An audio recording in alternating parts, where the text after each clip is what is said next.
વિદ્યાર્થી મિત્રો, તો આજે આપણે અભ્યાસ કરીશું ધોરણ 12 પાઠ 1 ભૂગોળ. તેમાં પ્રથમ પાઠ છે માનવ ભૂગોળ પરિચય.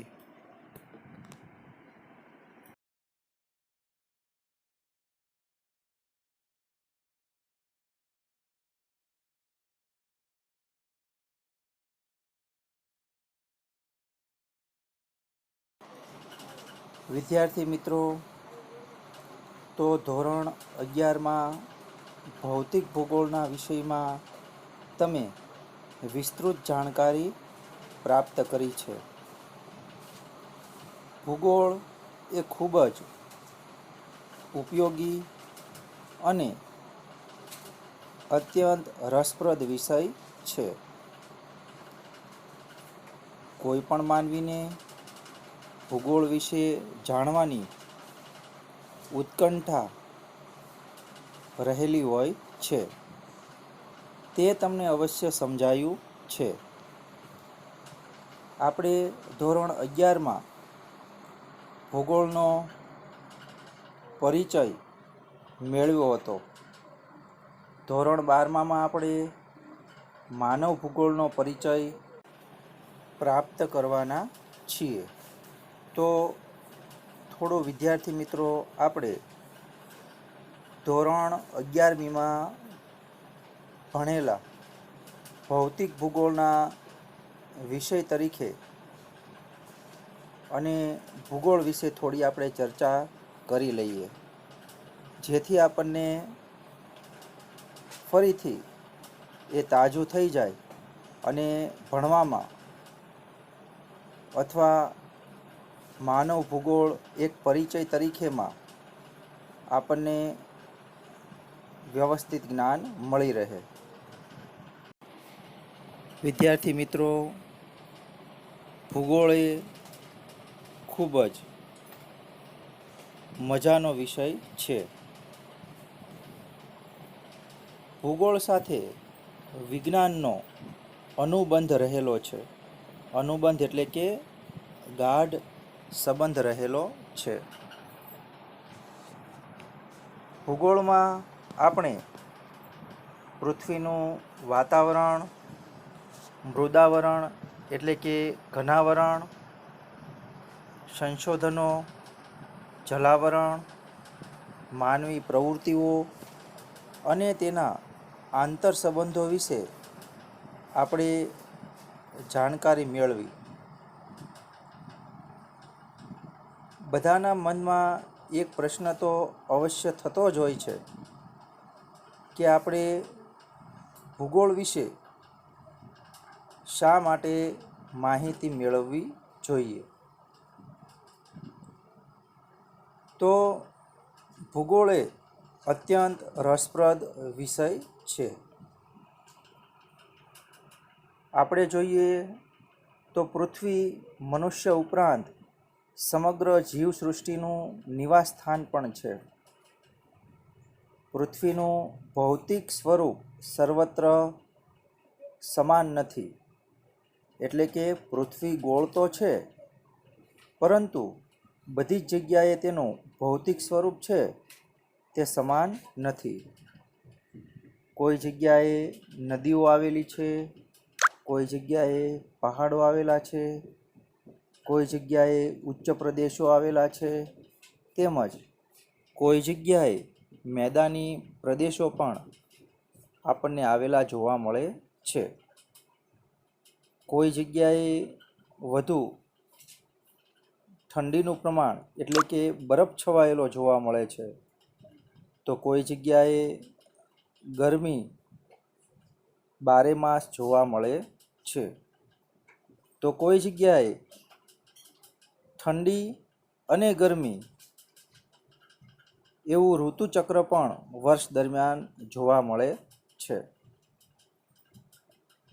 તો પૃથ્વી ઉપર પર્વતો, ઉચ્ચ પ્રદેશો, મેદાનો, ખીણો, મહાસાગરો, સાગરો, નદીઓ અને વિશાળ વન ક્ષેત્રો તેમજ વેરાણ રણ પ્રદેશો પણ આવેલા છે.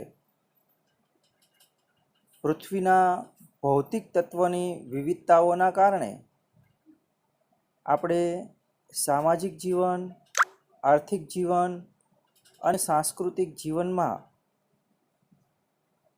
તેમજ પર્યાવરણમાં ભિન્નતાઓ જોવા મળે છે. એટલે કે ઠંડો પ્રદેશ હોય તો ત્યાંના રીત રિવાજો, રૂઢિઓ, પરંપરાઓ, આ શૈલી અલગ અલગ જગ્યાએ અલગ અલગ જોવા મળે છે. આમ આખા વિશ્વમાં અલગ અલગ પ્રદેશમાં આર્થિક સ્થિતિ, સામાજિક સ્થિતિ, સાંસ્કૃતિક સ્થિતિ અલગ અલગ જોવા મળે છે. અને આવી રીતે અલગ અલગ સંસ્કૃતિઓનો વિકાસ થયેલો પણ જોવા મળે છે. વિદ્યાર્થી મિત્રો, ભૂગોળ એ પૃથ્વી વિશે પદ્ધતિસરનો અભ્યાસ કરતું વિજ્ઞાન કહેવામાં આવ્યું છે. બધા જ પ્રાકૃતિક વિજ્ઞાન તથા સામાજિક વિજ્ઞાનનો યથાર્થતાને જાણવી, યથાર્થતા એટલે કે હકીકતને જાણવી, તો તેના ઉદ્દેશને ધ્યાનમાં રાખે છે. અહીંયા પ્રાકૃતિક વિજ્ઞાન એવો શબ્દ આપણને આપવામાં આવેલો છે. તો પ્રાકૃતિક એટલે મિત્રો નદીઓ છે, જમીન વિસ્તાર છે, પહાડો છે, તેમજ વન્યજીવો, પશુઓ અને પક્ષીઓનો પ્રાકૃતિક વિજ્ઞાનમાં સમાવેશ થાય છે. તેમજ સામાજિક વિજ્ઞાન, સમાજ સાથે સંકળાયેલું અને જે માનવે રચેલું છે તે વિજ્ઞાન. તો પ્રાકૃતિક વિજ્ઞાન તથા સામાજિક વિજ્ઞાનો ના ઉદ્દેશને એટલે કે હેતુને પણ તે ધ્યાનમાં રાખે છે. ભૂગોળ યથાર્થતાને સમગ્રતાના સ્વરૂપમાં સમજાવવાનો પ્રયત્ન કરે છે. ભૂગોળનું જ્ઞાન છે તે બે અભિગમથી આપણને પ્રાપ્ત કરી શકાય છે. વિદ્યાર્થી મિત્રો, અહીંયા અભિગમ એટલે કે વિચારધારા. તો ભૂગોળનું જ્ઞાન આપણે બે વિચારધારાથી પ્રાપ્ત કરી શકાય છે. એમાં પ્રથમ છે પદ્ધતિસર અભિગમને આધારે અને બીજું છે પ્રાદેશિક અભિગમને આધારે. વિદ્યાર્થી મિત્રો, અહીંયા આપણને આપવામાં આવેલું છે પદ્ધતિસર અભિગમના આધારે ભૂગોળની શાખાઓ. તો વિદ્યાર્થી મિત્રો, આપણે ધોરણ 11માં આપણે ભણી ગયા છીએ કે પદ્ધતિસર અભિગમના આધારે ભૂગોળની શાખાઓ 5 વિભાગમાં વહેંચાયેલી છે. જેમાં ભૌતિક ભૂગોળને 5 પેટા વિભાગમાં વહેંચવામાં આવે છે. જેમાં પ્રથમ છે ભૂસ્વરૂપ વિજ્ઞાન કે શાસ્ત્ર, આબોહવા વિજ્ઞાન, સમુદ્ર વિજ્ઞાન, જમીન વિજ્ઞાન અને જળ વિજ્ઞાન. તો આવી રીતે પદ્ધતિસર અભિગમને આધારે આપણે ધોરણ 11મીમાં આના 5 પેટા પ્રકાર આપણે શીખી ગયા છીએ. બીજું આપણને અહીંયા આપવામાં આવેલું છે જે વિચારધારા છે પ્રાદેશિક અભિગમને આધારે. તો પ્રાદેશિક અભિગમને આધારે તો તેની પણ પેટા શાખાઓ અને ઉપશાખાઓનો સમાવેશ થાય છે. પ્રાદેશિક અભિગમ એટલે કે વિચારધારાની ઉપશાખાઓ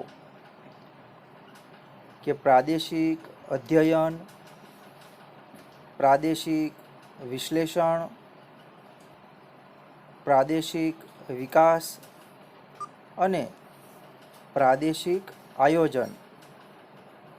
તો આવી રીતે બે અભિગમ, પહેલું પદ્ધતિસર અભિગમને આધારે તો તેમાં પણ તેની પેટા શાખાઓનો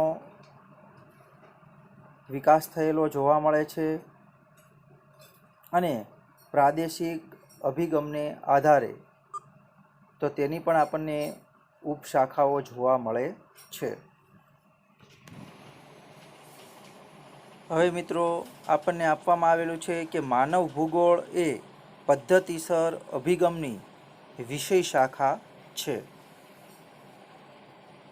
તો પ્રથમ તો માનવ ભૂગોળ એટલે શું?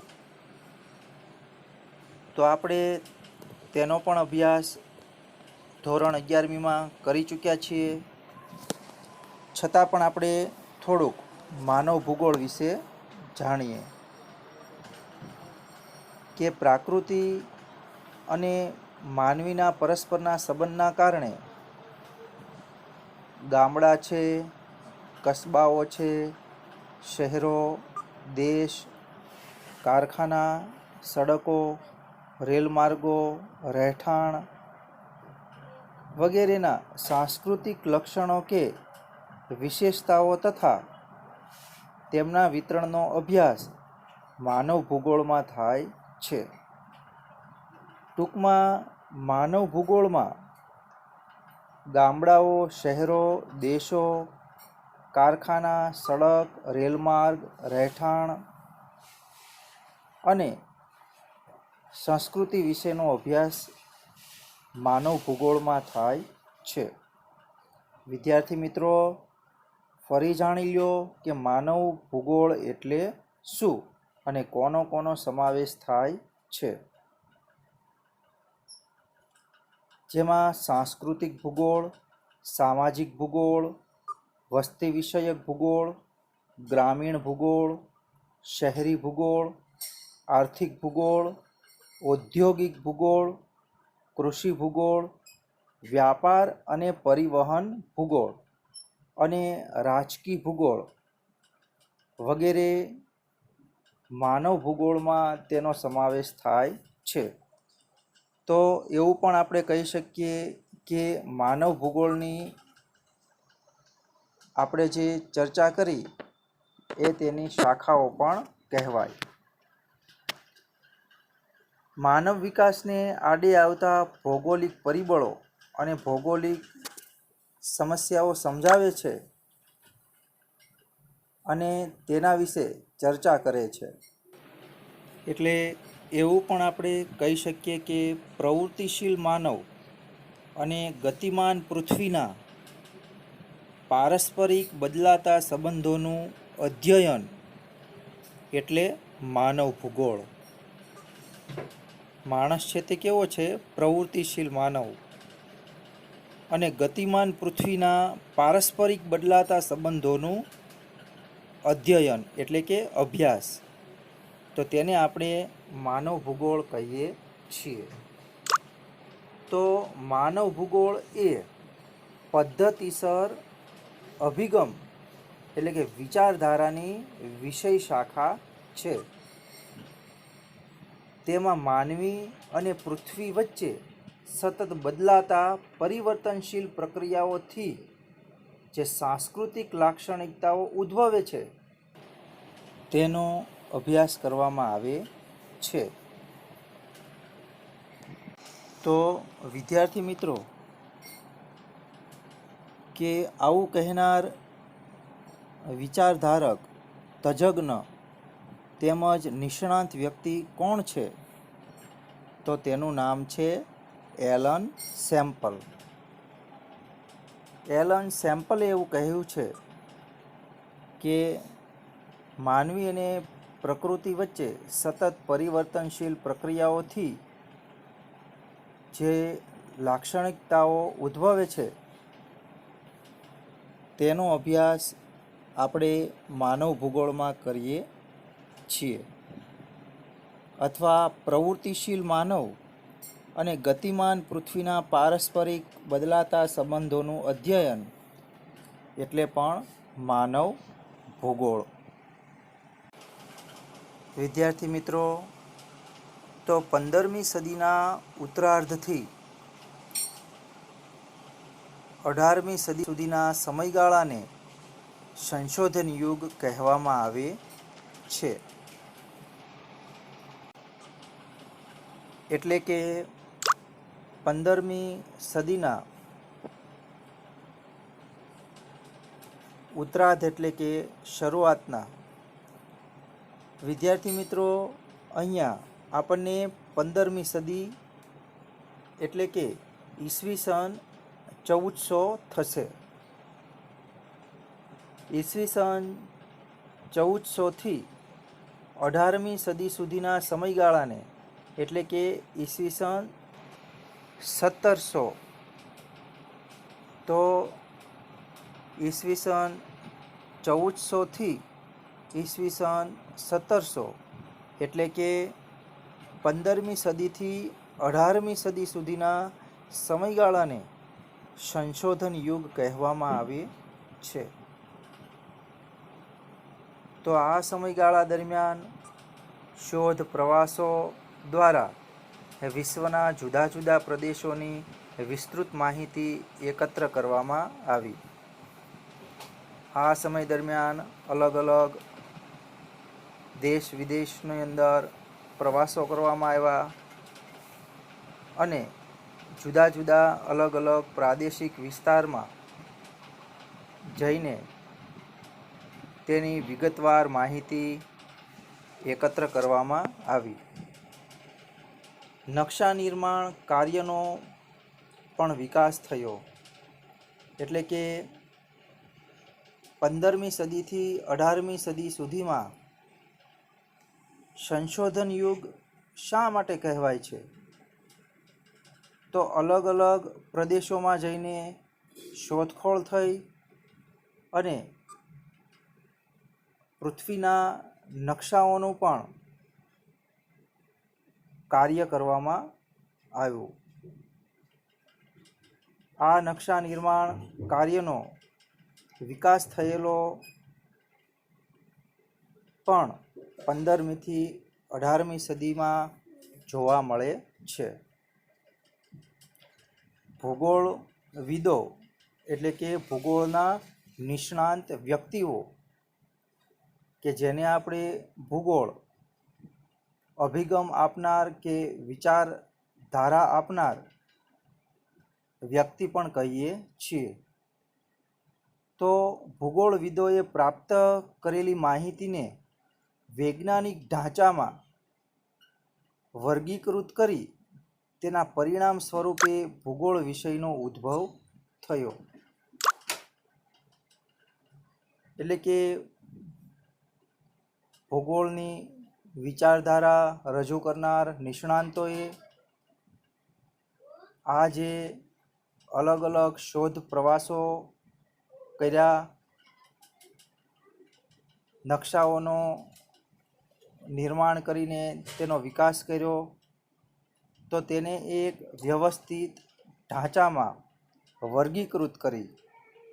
અહીંયા ઢાંચો એટલે કે ફોર્મેટ, જે નક્કી કરેલું વ્યવસ્થા, તો તેમાં વર્ગીકૃત કરી તેના પરિણામ સ્વરૂપે ભૂગોળ વિષયનો ઉદ્ભવ થયો. બર્નાર્ડ વેરેનિયસે તેના પુસ્તકમાં ભૂગોળના 2 વિભાગ દર્શાવ્યા છે. બર્નાર્ડ વેરેનિયસ એક ભૂગોળવિદ અને તજજ્ઞ તેમજ પોતાના અભિગમ એટલે કે વિચારધારા રજૂ કરનાર વ્યક્તિ છે. તો તેને તેના પુસ્તકમાં ભૂગોળના 2 વિભાગ દર્શાવ્યા છે. પહેલું છે સામાન્ય ભૂગોળ અને બીજું છે વિશિષ્ટ ભૂગોળ. વિદ્યાર્થી મિત્રો, આપણે અગાઉ પણ ધોરણ 11મીમાં ભણી ચૂક્યા છીએ કે ભૂગોળમાં સમગ્ર પૃથ્વીને એક એકમ તરીકે સ્વીકારીને તેની લાક્ષણિકતાઓનો અભ્યાસ કરવામાં આવે છે.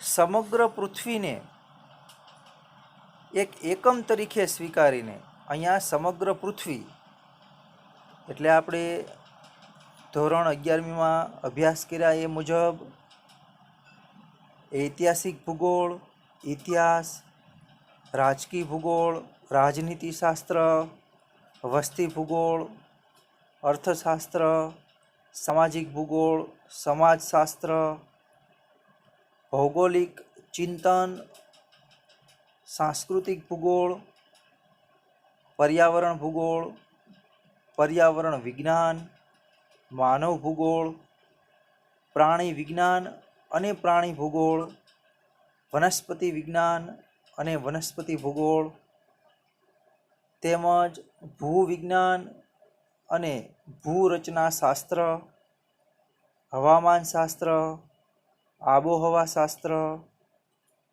જમીન વિજ્ઞાન, જમીન ભૂગોળ, જળ વિજ્ઞાન અને સમુદ્રશાસ્ત્ર,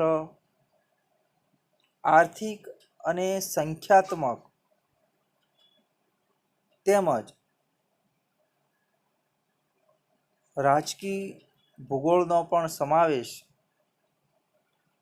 ભૂગોળમાં થાય છે. આ બધી તેની આપણે શાખાઓ પણ કહી શકીએ છીએ. એટલે અહીંયા એવું કહેવામાં આવ્યું છે કે સામાન્ય ભૂગોળમાં સમગ્ર પૃથ્વીને એક એકમ તરીકે સ્વીકારીને તેની લાક્ષણિકતાઓનો અભ્યાસ કરવામાં આવે છે. સમગ્ર પૃથ્વીને એક એકમ તરીકે સ્વીકારીને તેનો અભ્યાસ કરવામાં આવે છે. તો આપણે જોયું તે પ્રમાણે ભૂગોળમાં આ બધી જ બાબતોનો સમાવેશ થાય છે. વિશિષ્ટ ભૂગોળમાં જુદા જુદા પ્રદેશો અને ત્યાંના માનવ જીવનનો અભ્યાસ કરવામાં આવે છે. એટલે કે સામાન્ય ભૂગોળમાં સમગ્ર પૃથ્વીને એક એકમ તરીકે સ્વીકારવામાં આવે છે અને વિશિષ્ટ ભૂગોળમાં જુદા જુદા પ્રદેશો અને ત્યાંના માનવ જીવનનો અભ્યાસ કરવામાં આવે છે. વિશિષ્ટ ભૂગોળમાં પૃથ્વી ઉપર આવેલા અલગ અલગ વિસ્તારમાં રહેતા માનવોની જીવનશૈલી, રૂઢિઓ, પરંપરાઓ અલગ અલગ જોવા મળશે. તો વિશિષ્ટ ભૂગોળમાં આ જુદા જુદા પ્રદેશો અને ત્યાંના માનવ જીવનનો અભ્યાસ કરવામાં આવે છે. તો આમ વેરેનિયસે તેના પુસ્તકમાં ભૂગોળમાં 2 વિભાગ આપણને દર્શાવ્યા છે. જેમાં સામાન્ય ભૂગોળમાં સમગ્ર પૃથ્વીને એક એકમ તરીકે ગણીને અભ્યાસ કરવામાં આવે છે અને બીજું વિશિષ્ટ ભૂગોળમાં અલગ અલગ પ્રદેશના માનવ જીવનનો અભ્યાસ કરવામાં આવે છે. પૃથ્વી ઉપર માનવ જીવનનો ક્રમશઃ વિકાસ થયો છે. આપણે અગાઉ પણ ડાર્વિનનો ઉત્ક્રાંતિવાદ આપણે ભણી ચૂક્યા છીએ અથવા અભ્યાસ કરી ચૂક્યા છીએ. તો અત્યારે જે કાંઈ આપણને માનવનું સ્વરૂપ જોવા મળે છે તે લાંબા ગાળાની ફળશ્રુતિ સ્વરૂપે જોવા મળે છે. કે પૃથ્વી ઉપર માનવ જીવનનો છે તે એકી સાથે નહીં પરંતુ ખૂબ જ લાંબા ગાળે ક્રમશઃ તેનો વિકાસ થયેલો જોવા મળે છે. માનવે પોતાના જીવનની યાત્રાની શરૂઆતથી અત્યારે જે આધુનિક માનવ જે ભૌતિક સુખ સંપત્તિ અને સાધનોનો ઉપયોગ કરી રહ્યો છે તે પૃથ્વી ઉપર માનવ જીવનનો ક્રમશઃ વિકાસ થયો છે. વિદ્યાર્થી મિત્રો, માનવીની મૂળભૂત જરૂરિયાતો, મૂળભૂત એટલે કે પાયાની જરૂરિયાતો, ચાવીરૂપ જરૂરિયાતો. તો માનવીની મૂળભૂત જરૂરિયાતો કઈ છે? રોટી, કપડાં અને મકાન. તો માનવીની મૂળભૂત જરૂરિયાતો ખોરાક, વસ્ત્ર અને રહેઠાણ વગેરે ઉપર કુદરતી પરિબળો પણ અસર કરે છે. કઈ રીતે? તો આપણે જોઈએ કે ઠંડા પ્રદેશની અંદર વસતા માનવી અને વિશ્વવૃત્ત નજીક આવેલા દેશો છે ત્યાં વસતા માનવીઓના ખોરાકમાં, વસ્ત્રમાં અને રહેઠાણમાં આપણને તફાવત જોવા મળે છે. ઉત્તર ધ્રુવ અને દક્ષિણ ધ્રુવ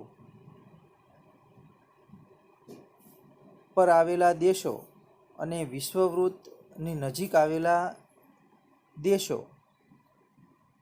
તો ત્યાંના માનવીના ખોરાક, વસ્ત્ર અને રહેઠાણ ઉપર પણ કુદરતી પરિબળોની અસર આપણને જોવા મળે છે.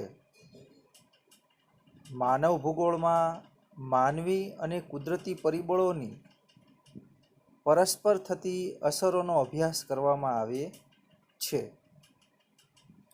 જેમાં માનવ ભૂગોળમાં માનવ છે તે કેન્દ્ર સ્થાને છે. માનવ વગર કોઈ પણ પ્રકારની પ્રવૃત્તિ છે તે થઈ શકતી નથી. તો અહીંયા મૂળ ભૂગોળમાં માનવ છે તે કેન્દ્ર સ્થાને છે. માનવીના નિવાસ સ્થાનના વિસ્તારના આધારે તેની પ્રવૃત્તિ નક્કી થાય છે. આપણે જોયું કે ભૌગોલિક પરિસ્થિતિ દરેક દેશની સરખી છે નહીં.